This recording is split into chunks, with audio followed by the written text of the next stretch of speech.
RTV 24 News. Lettre ouverte du 12 janvier 2022 au président Poutine. L'audace de la vérité pour que résonne véritablement plus que jamais le droit international. Par son Excellence Dr Gabriel Agbeyome Messan-Kodjo. Président élu du Togo. Monsieur le Président de la République fédérale de Russie. Permettez-moi de faire violence à la face du monde entier, à la discrétion légendaire caractéristique de la culture russe en raison de la gravité des faits qui fondent la présente lettre ouverte. Un cri de cœur, de tous les patriotes togolais qui n'ont de cesse de m'interpeller à défendre par tous les moyens, la souveraineté réaffirmée du peuple togolais le 22 février 2020, en consacrant à travers les urnes l'alternance politique au Togo avec un taux de participation de 73,63%. Face au grand éveil planétaire, dans un monde en pleine mutation scientifique et technique, où le moindre acte posé par un responsable politique ou économique est examiné à la loupe de l'éthique et de la morale, et qui de surcroît est devenu un village planétaire où plus que jamais la transparence et le respect de l'éthique valorisent le comportement des décideurs publics et privés. Le droit international et spécialement la défense de la démocratie et de l'autodétermination des peuples ne saurait être foulé aux pieds sous quelque prétexte que ce soit. C'est sur le fondement du droit international et de la protection des populations que la résolution 1973 du Conseil de sécurité de l'ONU du 17 mars 2011 a ouvert la voie à la France et à l'OTAN pour renverser le régime de Mouammar Kadhafi et désarticuler la Libye livrée à ce jour au terrorisme djihadiste et subséquemment l'Afrique tout entière. De même il en est de la résolution 1975 du Conseil de sécurité de l'ONU du 30 mars 2011, principalement soulevée par la France et l'ONU et appuyée par la résolution 1528 du 9 mars 2004, qui entérinait la création de l'ONUCI ou la 1572 du 15 novembre 2004 qui confirmait son action, pour justifier le renversement le 11 avril 2011 du régime de Laurent Gbagbo en Côte d'Ivoire, dans le cadre du contentieux post-électoral de 2010. S'il est une constante dans toutes ces résolutions de l'ONU au nom du droit international, c'est la protection des populations meurtries et leur droit à l'autodétermination contre toute forme de subjugation.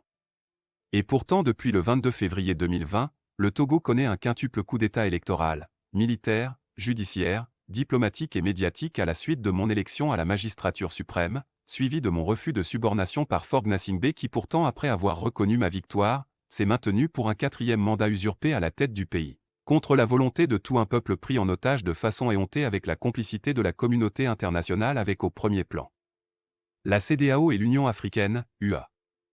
Ce qui a entraîné un bicéphalisme politique à la tête du Togo avec deux gouvernements dont le légitime en exil sous ma présidence. Dans la crise post-électorale que connaît depuis 2 ans le Togo, contrairement aux USA qui dès le 26 février 2020 ont demandé un recomptage des voix bureau de vote par bureau de vote, le droit international est gravement bafoué par les pays occidentaux notamment la France, l'Allemagne, l'Union européenne complice de fausses reconnaissances de la victoire apocryphe du dictateur. Pire, la complicité active des Nations Unies emmurée dans un silence sépulcral après avoir fait disparaître à 2 reprises des courriers recommandés du gouvernement légitime du Togo, qui ont été régulièrement affranchis avec accusés de réception de la poste américaine depuis New York sur la gravité de l'actuelle crise politique togolaise. Dans ce contexte de grave déni de droit à tout un peuple pris en otage depuis 1967, par une seule famille biologique soutenue par la France qui a assassiné le 13 janvier 1963, Sylvanus Olympio, le père de l'indépendance togolaise, il urge qu'une voix autorisée de par le monde se lève pour que justice puisse être faite au peuple togolais déshumanisé, et pourtant méprisé par les vedettes des droits de l'homme de la communauté internationale. Le plus grave concernant la prise en otage du Togo par le régime héréditaire dictatorial néocolonial, c'est sa faillite économique, sociale et morale, qui a plongé jusqu'à présent l'écrasante majorité des Togolaises et Togolais dans la misère noire, sur fond de déshumanisation de nos populations. La prédation du patrimoine et des ressources du pays au profit du capital international apatride est indescriptible, tandis que les recettes du pétrole, de l'or, du diamant et d'autres minerais rares ne sont déclarées au trésor public. Le port autonome de Lomé, le plus grand port en eau profonde de la sous-région que j'ai eu à diriger et réformer, de même que les aéroports de Lomé et de Niantougou servent de plateforme pour des trafics en tout genre visant à déstabiliser l'Afrique subsaharienne et subséquemment toute l'Afrique. Tandis que s'exacerbe la suicidalité dans le pays, s'amplifie le musellement des opposants à la dictature implacable avec le kidnapping rocambolesque depuis le 4 novembre 2021 de son Excellence Jean-Paul Oumolou, ambassadeur de mon gouvernement près la Suisse et les institutions onusiennes à Genève, gravement torturé au service central de recherche et d'investigation criminelle, SCRIC, sans audition par un juge d'instruction. C'est dans ce contexte de répression politique sans précédent au Togo dénoncé par Amnesty International et l'ONU sur fond du scandale de la prédation numérique par le logiciel israélien Pegasus, dont je suis une des victimes qu'a été condamné arbitrairement le 27 août 2021 à 48 mois de prison, dont 24 mois avec sursis, mon conseiller spécial chargé de la jeunesse, M. Paul Missiak-Beto, pour avoir partagé sur la toile une information qui s'y trouvait alors qu'aucune disposition légale ne l'interdisait, et que vient d'être libéré le 31 décembre 2021, sous condition deux journalistes de renom Joël Ega et Ferdinand Haïté après 3 semaines d'incarcération, pour avoir critiqué des ministres du gouvernement illégitime de Lomé lors d'une émission télévisée sur le web.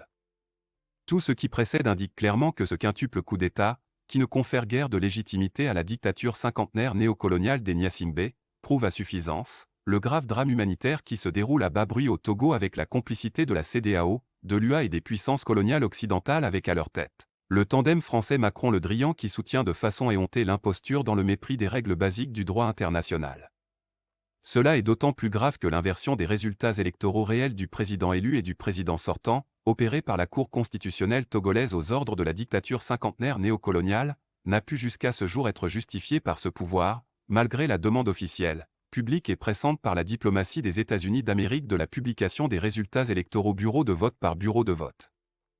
De plus, au lendemain de l'élection du 22 février 2020, compte tenu des remontées du raz-de-marée électoral en faveur du candidat de la dynamique Monseigneur Podzro, DMK, la plupart des principaux partis politiques togolais et des organisations de société civile togolaises ont publié des communiqués pour reconnaître la victoire du candidat de la DMK, alors que le président sortant n'a bénéficié d'aucune reconnaissance nationale, ce qui l'a amené à recourir à des lettres de félicitations diplomatiques, dont la preuve de la fausseté a été établie entre autres par le député de la Haute-Garonne, membre de la Commission des Affaires étrangères du Parlement français, Sébastien Nadeau.